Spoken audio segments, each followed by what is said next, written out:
अस्सलाम वालेकुम स्टूडेंट्स। आज हम स्टार्ट कर रहे हैं सेकंड चैप्टर मुताला पाकिस्तान का। फर्स्ट चैप्टर हमने कंप्लीट कर लिया। फर्स्ट 4 लेक्चर्स में हमारा फर्स्ट चैप्टर कंप्लीट हुआ है। अब हम सेकंड चैप्टर स्टार्ट कर रहे हैं। सेकंड चैप्टर का हमारे पास जो नेम है वह है तहरीक पाकिस्तान और क़याम पाकिस्तान। दो चीज़ें हैं कि तहरीक कैसे स्टार्ट हुई और उसके बाद किस तरह पाकिस्तान का क़याम वजूद में आया। इसमें दो बातें हैं। हम इस चैप्टर को अगर हम ओवरऑल देखते हैं तो इसमें 3 चीज़ें हैं। इसको हम 3 पार्ट्स में डिवाइड कर सकते हैं।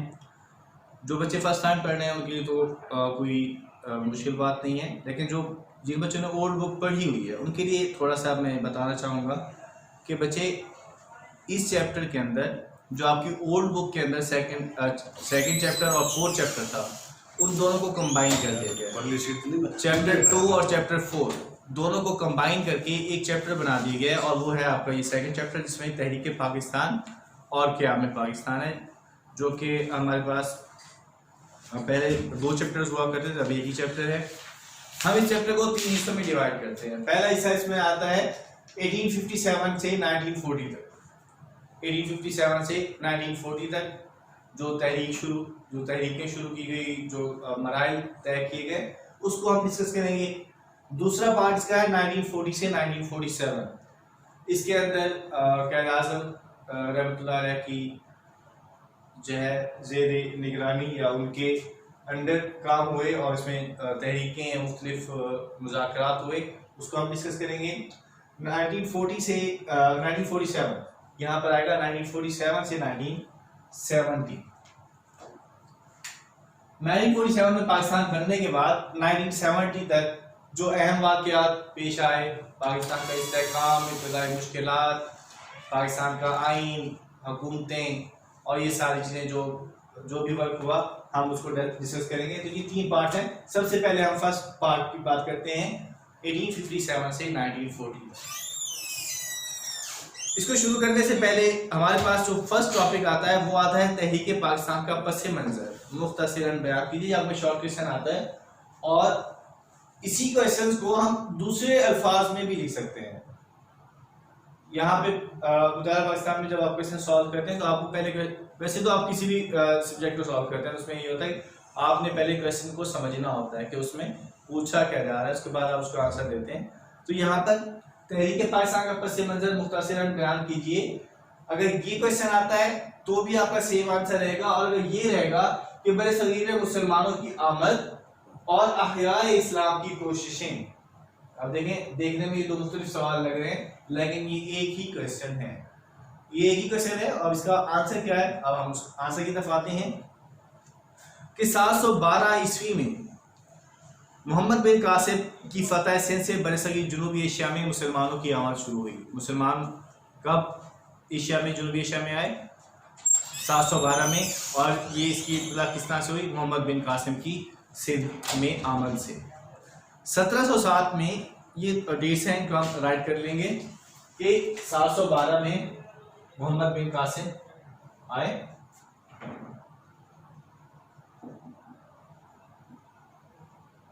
कहां पर आए? सिंध में। इसके बाद 1707 में मुगल बादशाह औरंगजेब की वफात के बाद मुस्लिम हुकूमत में ज़वाल के आसार नमूदार हुए। आपने 12 सुना हुआ कि मुसलमानों ने तकरीबन 1000 साल हुकूमत की, तो 712 से देख लें 1707 तक यहाँ तक मुसलमानों की हुकूमत ही नहीं, जनूबी एशिया में मुसलमानों की हुकूमत नहीं। तो जब मुगल बादशाह औरंगजेब की वफात हुई तो उसके बाद मुसलमानों की हुकूमत में ज़वाल के आसार पैदा हुए। मुसलमान ज़वाल की तरफ जो है वो जाना शुरू हुए। लेकिन चंद ही साल बाद हज़रत शाह वलीउल्लाह रहमतुल्लाह अलैह की शक्ल में एक मुस्लिह और मुजद्दिद मंजर पर आ जाने से बरसगीर में इस्लाम के अहया और मुसलमानों के इस्तिक़लाल की पुरज़ोर तहरीक शुरू हुई। हर दौर में जो है एक मुजद्दिद का लफ्ज़ यूज़ होता है। मुजद्दिद का लफ्ज़ी मतलब होता है तजदीद करने वाला। इस्लाम एक मुकम्मल दीन है, इसके अंदर कोई तजदीद नहीं होती, लेकिन यह है कि हर दौर के तकाज़े बदल जाते हैं। तो जो मुजद्दिद होता है वो क्या करता है कि इस्लाम जो नई चीज़ें आ रही होती हैं, एक सदी के अंदर जो नई चीज़ें, तो उससे रिलेटेड जो है वो हमें बताता है कि इस्लाम से रिलेटेड क्या अहकाम जारी करता है और वो इस्लाम के अहकाम को नए सिरे से जो है नाफिजुल अमल करने की कोशिश करता है। तो उसको हम मुजद्दिद कहते हैं। शाह वलीउल्लाह एक मुस्लिम थे, इस्लाम करने वाले थे और मुजद्दिद थे। तो उन्होंने मुसलमानों के इस्तक़लाल की पुरजोर तहरीक शुरू हुई। अंग्रेज़ों ने सियासी सतह पर तिजारती ईस्ट इंडिया कंपनी के नाम पर अपना असर व रसूख बढ़ाया। हम जो है फर्स्ट चैप्टर में पढ़ चुके हैं कि ईस्ट इंडिया कंपनी कायम की गई और किस तरह से उन्होंने जो है टेक ओवर कर लिया मीशत के ऊपर और तमाम मामला के ऊपर। 1757 में बंगाल के नवाब सिराजुद्दौला ने अंग्रेज़ों का रास्ता रोकने की कोशिश की, लेकिन वो अपनों की साजिशों की वजह से जंग प्लासी में शहीद हुए। अब यहाँ पर हम डिस्कस राइट कर लेंगे 1757 डेट क्या है। 1757 कौन से साहब थे? नवाब सिराजुद्दौला। नवाब सिराजुद्दौला कहाँ के हुक्मरान थे? बंगाल के। उन्होंने जंग की और जंग का नाम क्या है? जंगे प्लासी। ये एमसीक्यूज में आ जाते हैं बच्चे और इसी तरह ये चीजें नशीन करनी होती हैं कि 1757 में नवाब सिराजुद्दौला जो कि बंगाल के बादशाह थे, उन्होंने जंग लड़ी अंग्रेजों को भगाने के लिए और उसका नाम क्या है? जंगे प्लासी। और उनको शिकस्त हुई। शिकस्त की वजह अपने ही थे गद्दार, तो गद्दारों की वजह से वो शहीद हुए। इसी के बाद 1799 एक बार फिर एक गयूर मुसलमान रहनुमा, एक जो है बहादुर रहनुमा ने जो है एक बार फिर कोशिश की कि अंग्रेज़ों को यहाँ से भगा दिया जाए 1799 में। और उसका नाम क्या था? टीपू सुल्तान। टीपू सुल्तान ने 1799 में जंग की और इस बार जो है ये कौन से इलाका था? मैसूर का इलाका था। मैसूर के इलाके में टीपू सुल्तान ने 1799 में जंग लड़ी, जो कि यहाँ पर भी अपनों की गद्दारी की वजह से वो शहीद हुए। इसके बाद ये तो वो मुजाहिदीन थे जिन्होंने जंग के मैदानों में कोशिशें की और अंग्रेज़ों को यहाँ से भगाने की कोशिश की। इसी तरीके से कुछ ऐसे साहिबान भी थे जो कि इल्मी महाज पर थे। इल्मी महाज पर जैसे हमने पहले जिक्र किया शाह वलीउल्लाह, उनके बाद उनकी औलाद, उनके जो साहबजादे थे और उनके बाद जो है उनके जो शागिर्द हैं वो भी इल्मी महाज पर सरगर्म अमल रहे। उनके ज़ेर असर तहरीक मुजाहिदीन शुरू हुई जिसके अमीर सैयद अहमद शहीद बरेलवी थे। सैयद अहमद शहीद बरेलवी तहरीक मुजाहिदीन के जो है वो सरबराह थे। तो ये भी आपके एमसीक्यू शॉर्ट क्वेश्चन में आएगा कि तहरीक मुजाहिदीन जो है उसके अमीर कौन थे? सैयद अहमद शहीद बरेलवी।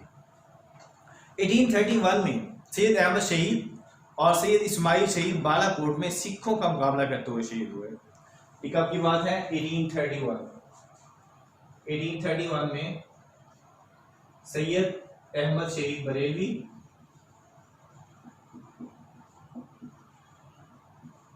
और सैयद इस्माइल शहीद, ये दो शख्सियात थी।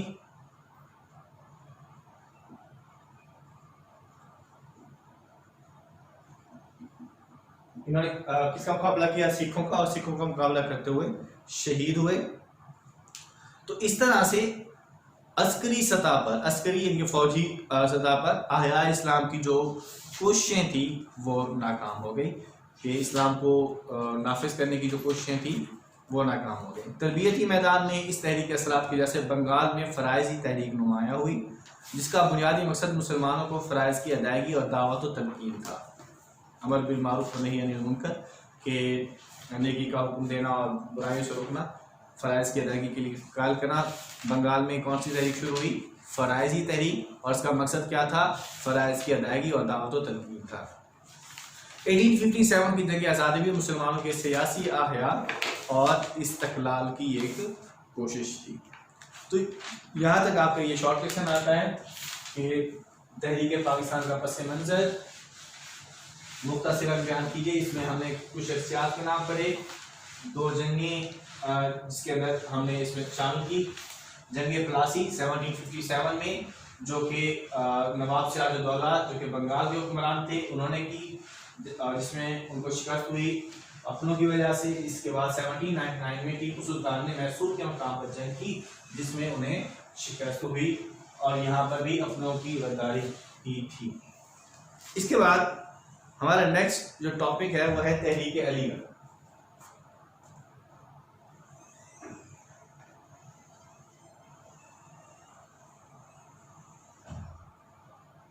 तहरीक अलीगढ़ पर सियासी, समाजी और तालीमी पहलू। इसके सियासी, समाजी और तालीमी पहलू।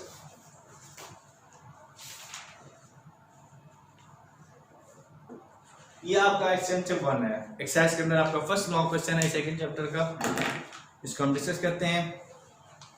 सबसे पहले हम बात करेंगे सर सैयद अहमद खान। सर सैयद अहमद खान कब पैदा हुए?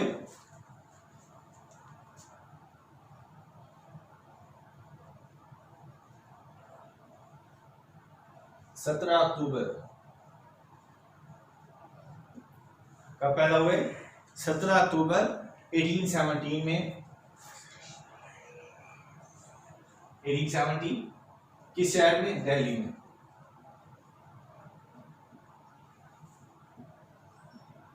ये एमसीक्यू शॉर्ट क्वेश्चन में आ सकता है। सर सैयद अहमद खान कब पैदा हुए? 17 अक्टूबर 1817 में दिल्ली में पैदा हुए। आपने मुसलमानों की तालीमी, सियासी, मजहबी तरक्की के लिए अमली काम किया। आपने इस बात का अंदाज़ा लगा लिया था कि मुसलमान तालीम के बगैर तरक्की नहीं कर सकते हैं। जंग आज़ादी में नाकामी के साथ ही बरसगीर के मुसलमानों की तारीख का सयाद तरीन दौर शुरू हो गया। मुसलमान बहैसियत कौम अंग्रेज़ों की नफरत और इंतकामी कार्रवाइयों का निशाना बने। इन हालात में सर सैयद अहमद खान ने तहरीक अलीगढ़ के जरिए कौम की रहनुमाई का बेड़ा उठाया। उन्होंने कोशिशें की कि हम जो है जंग आज़ादी में नाकाम हो चुके थे, हिंदू जो है वो अंग्रेज़ों के साथ देने लग गए। अब अंग्रेज़ों की तमाम तर नफरत, इंतकाम का जो निशाना वो मुसलमान बने। अब चूँकि एक तरफ ताकत थी और एक तरफ अक्सरियत, हिंदू अक्सरियत में थे, जो अंग्रेज़ है वो ताकत में थे, तो उनका जो मुकाबला जो है वो तालीमी मैदान में ही किया जा सकता था कि तालीम हासिल की जाए और अंग्रेज़ों को जो है वो ये बावर कराया जाए कि मुसलमान जो है वो एक पुरअमन कौम है। तहरीक अलीगढ़ के मकासद हम पढ़ते हैं। सर सैयद अहमद खान ने तहरीक अलीगढ़ के मकासद दर्ज थे। पहला, हुकूमत और मुसलमानों के दरमियान एतमाद बहाल करना। अंग्रेज़ों को ये डर था कि मुसलमान जो है दोबारा उन पर हमला करेंगे और उनको नुकसान पहुंचाएंगे। तो सर सैयद अहमद खान की तहरीक अलीगढ़ का सबसे पहला मकसद ये था कि अंग्रेज़ों का एतमाद हासिल किया जाए ताकि मुसलमानों की दुश्वारियाँ कम हों। दूसरा जो अहम मकसद था, मुसलमान आने बरसगीर को जदीद उलूम और अंग्रेज़ी ज़ुबान सीखने की तरफ राग़िब करना, क्योंकि अंग्रेज़ों की हुकूमत थी और जो ख़त किताबत थी, जो ऑफिशियल लैंग्वेज थी, उन दिनों अंग्रेज़ी को करार दिया गया। तो जब तक अंग्रेज़ी में अबूर नहीं होगा तो वो जो है गवर्नमेंट जॉब्स और उसके लिए वो वर्क नहीं कर सकेंगे। तो अंग्रेज़ी ज़ुबान सीखने की तरफ राग़िब करना और जदीद उलूम यानी कि साइंस वगैरह पढ़ने की तरफ राग़िब करना, ये तहरीक अलीगढ़ का मकसद था। और तीसरा, मुसलमान आने बरसगीर को सियासत से बाज रखना, कि सियासत से वो दूर रहें। इसके बाद हमारा जो दूसरा टॉपिक आता है इसमें वो है सर सैयद अहमद खान की तालीमी खिदमत। अब चूँकि पहला जो तहरीक अलीगढ़ का पहला मकसद ही क्या था कि एतमाद बहाल करना और दूसरा था जदीद उलूम अंग्रेज़ी ज़ुबान सीखना। अब ये जदीद उलूम सीखने हैं, अंग्रेज़ी ज़ुबान सीखनी है, तो उसके लिए कोई ना कोई तालीमी इदारा होना चाहिए। तो तालीमी खिदमत हम पढ़ते हैं। आपने 1859 में मुरादाबाद में एक स्कूल कायम किया। 1859 में मुरादाबाद में स्कूल कायम किया और 1863 में आपने गाजीपुर में साइंटिफिक सोसाइटी की बुनियाद रखी। 1863 साइंटिफिक सोसाइटी।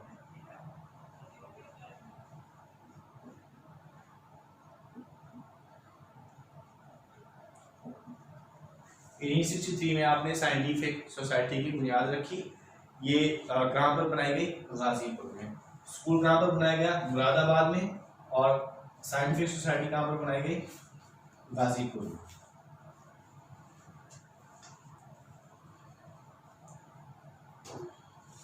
इसके बाद आपने 1875 में अलीगढ़ में स्कूल कायम किया।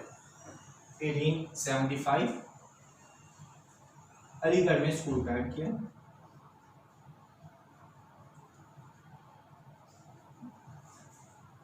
और ये स्कूल जो है 1877 में, मतलब 2 साल बाद ही कॉलेज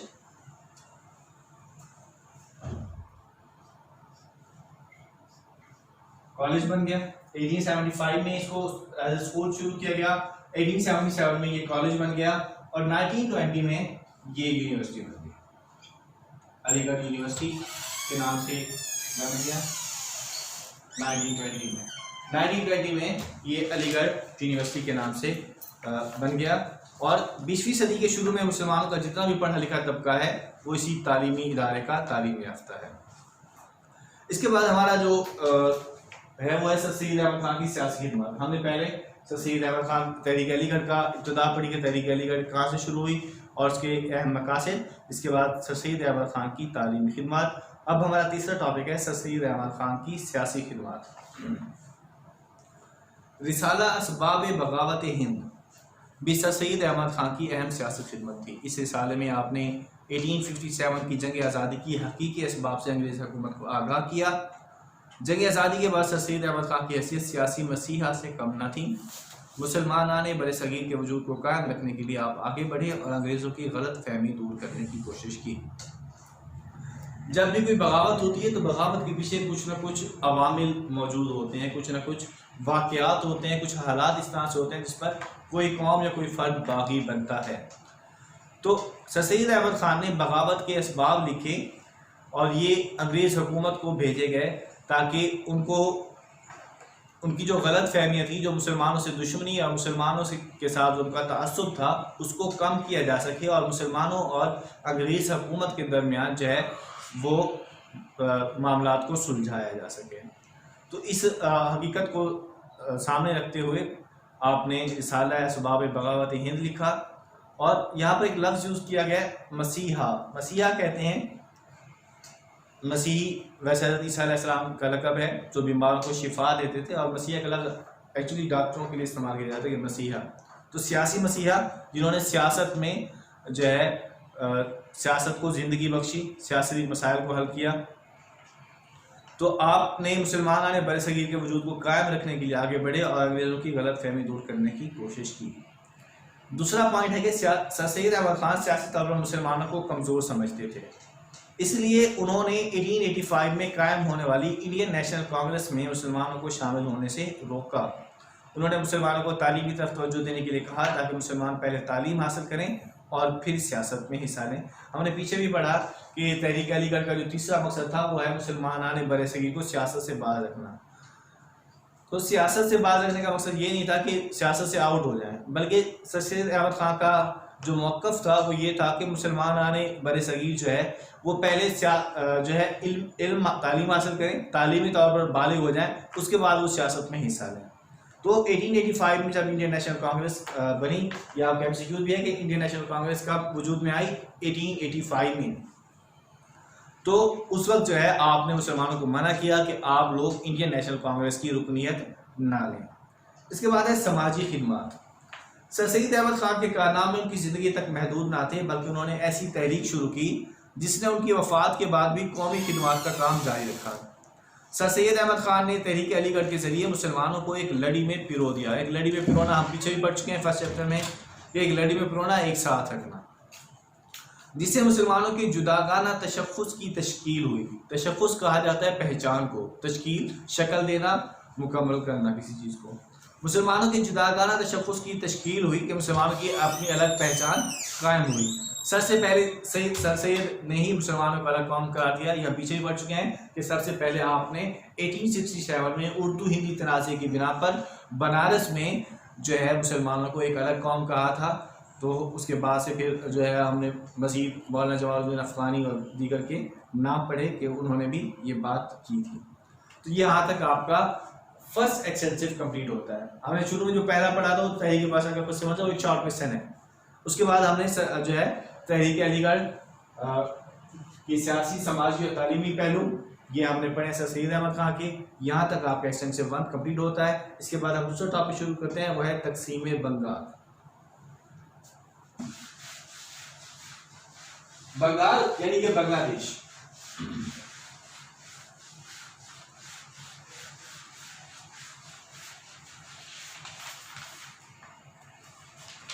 तकसीम बंगाल 1905 ये हमारा नेक्स्ट टॉपिक है।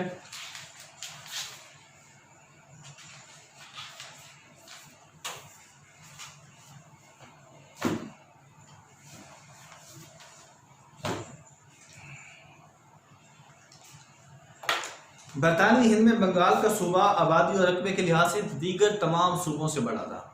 ये सूबा आबादी के लिहाज से और रकबे के लिहाज से सबसे बड़ा सूबा था।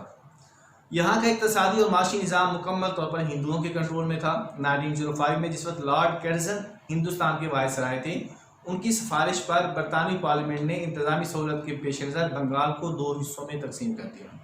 क्योंकि आबादी भी बहुत ज़्यादा, रकबा भी बहुत ज़्यादा था और आबादी भी बहुत ज़्यादा थी, तो उसको मैनेज करना, उसकी मामला चलाना थोड़ा मुश्किल हो रहा था। तो उन्होंने उसको 2 हिस्सों में तकसीम कर दिया। ये कब हुआ? 1905 में, जब लॉर्ड कर्जन, ये MCQs हैं आपके, इनको आप ज़हन नशीन कर लीजिएगा। तो अंग्रेज़ों के मुताबिक इतने बड़े और वसी सूबे का इंतज़ाम सही तरीके से चलाना एक गवर्नर के बस की बात ना थी। इस तकसीम के नतीजे में बंगाल के 2 सूबे मशरकी बंगाल और मगरबी बंगाल बन गए। तकसीम बंगाल के हिंदुओं और मुसलमानों पर मुख्तलिफ असरात मुरतब हुए। अब हम देखते हैं कि इसके मुसलमानों पर क्या असरात मुरतब हुए और हिंदुओं पर क्या असरात मुरतब हुए। मुसलमान इस तकसीम से बड़े खुश थे क्योंकि मशरकी बंगाल में मुसलमानों की अक्सरियत थी, जो एक नया सूबा बन गया। लेकिन हिंदू इस तकसीम से नाखुश थे। वो हरगिज़ ये बर्दाश्त नहीं कर सकते थे कि पूरे ईरान पर उनकी इक़्तिसादी और सियासी इजारादारी और बालादस्ती ख़त्म हो जाए, क्योंकि वो तो पूरे बंगाल पर हुकूमत करते थे, सारा इंतज़ाम उनके कंट्रोल में था। तो उनको ये बात अच्छी नहीं लगी कि अब ये लोग तो आज़ाद हो गए, अब हमारा जो है वहाँ पर कंट्रोल ख़त्म हो गया है। तो इक़्तिसादी जो है मीशत के हवाले से सियासत इजारादारी, किसी चीज़ के ऊपर जो है मनमानी अपना जो है कंट्रोल संभालना, इसको इजारादारी और बालादस्ती यानी कि अपने अहकामात चलाना। यही वजह थी कि हिंदुओं ने तकसीम बंगाल को मानने से इनकार कर दिया और इस तकसीम की मनसूखी के लिए एड़ी चोटी का जोर लगाया। उन्होंने पूरा जोर लगाया कि ये तकसीम जो है वो उसको ख़त्म कर दी जाए। उन्होंने अदम ताउन की तहरीक शुरू कर दी, अंग्रेज़ी माल के बायकॉट का ऐलान किया, टैक्सों की अदायगियाँ रोक दी और बिल आखिर तशद्दुद पर उतर आए।